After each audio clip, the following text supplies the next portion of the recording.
What I'm thinking, what you're thinking is not the important thing. We are alive right now, that is the important thing. Try not to think of a monkey for next 10 seconds. You will see you will be full of monkeys. Fortunately, life doesn't work like that. If I drink poison, I die. If I drink poison, you don't die.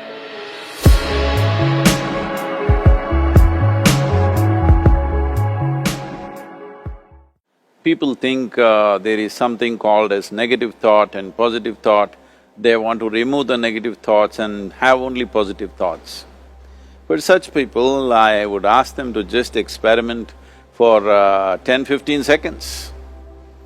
Let them forcefully remove one thought from their mind. For example, next 10 seconds, just don't think of a monkey. Try not to think of a monkey for next 10 seconds. You will see you will be full of monkeys. So what I'm saying is, this is the nature of your mind, because in this mind, all the three pedals are throttle. There is no brake, there is no clutch. Whatever you touch, it will only go faster.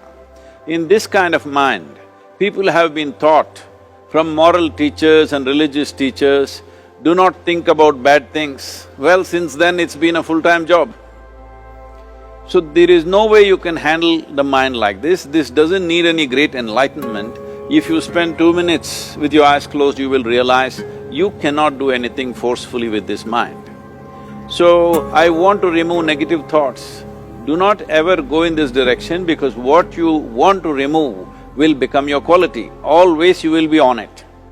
So what should I do?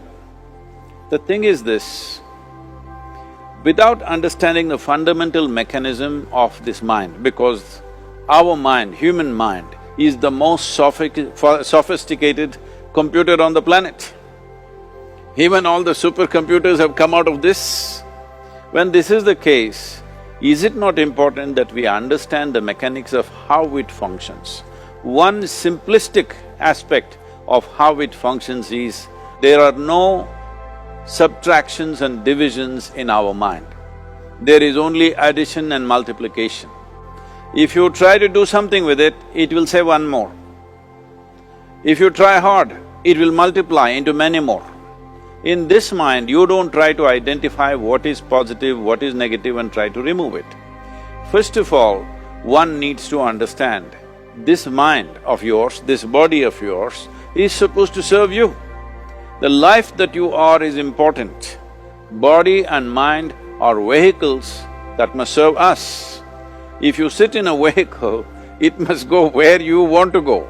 If it goes to its own destination, what is the point of such a vehicle? It's just a nuisance. Right now, most human beings are unfortunately experiencing this fantastic possibility of human mind as a nuisance, as a troublesome thing. Well, this is the most beautiful thing you have. It's just that you need to pay little attention as to how it functions. One simple thing is this. First and foremost process is, that's why we put out this process called Isha Kriya. This is to distance yourself from your physiological and psychological process. There is something called as you which exists. This is not a composite of all your thoughts and emotions and physiological processes. Beyond that, there is you. If you close your eyes, even if you cannot see anything, you're still there. It is through the window of your eyes that you're looking out, but if you close your eyes, it doesn't mean that you don't exist, you still exist. So beyond your thought, you still exist, beyond your emotion, you still exist. So that you, the life that you are, this has to come into your experience.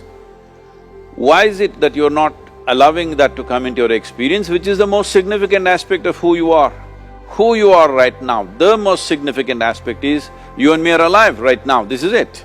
What I'm thinking, what you're thinking is not the important thing. We are alive right now, that is the important thing. So, it is important that you focus on this fundamental sense of aliveness within you, and then you will see there is a natural distance between you and your thought process. Once there is a distance between your psychological process and your physiological process, this is the end of suffering. Because there are only two kinds of suffering that human beings go through, physical suffering and mental suffering. Once you create a little space between you and your mind, between you and your body, this is the end of suffering.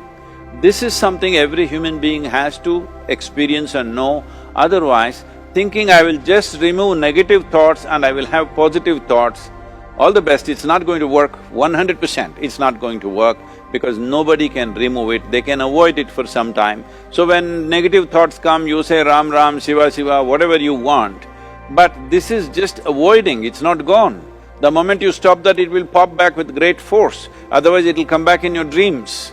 So it's very important, first of all you need to understand your anger, your resentment, your fear, your anxieties, the negativity that you generate.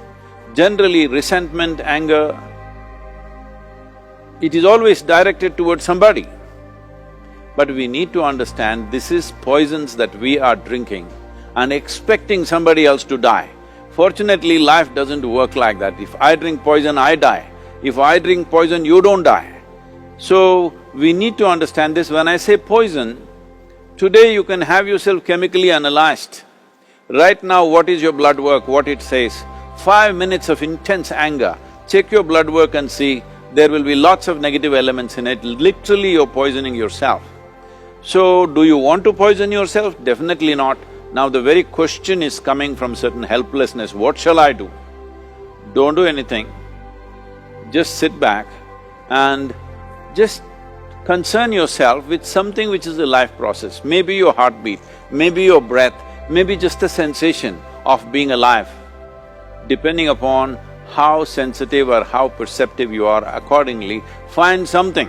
It could be a sensation in the body, it could be breath, it could be heartbeat, it could be anything, something which indicates life to you. Just pay attention to that for some time. Slowly you will see there is a distinction between what is you and what you have gathered, which includes both your physiological and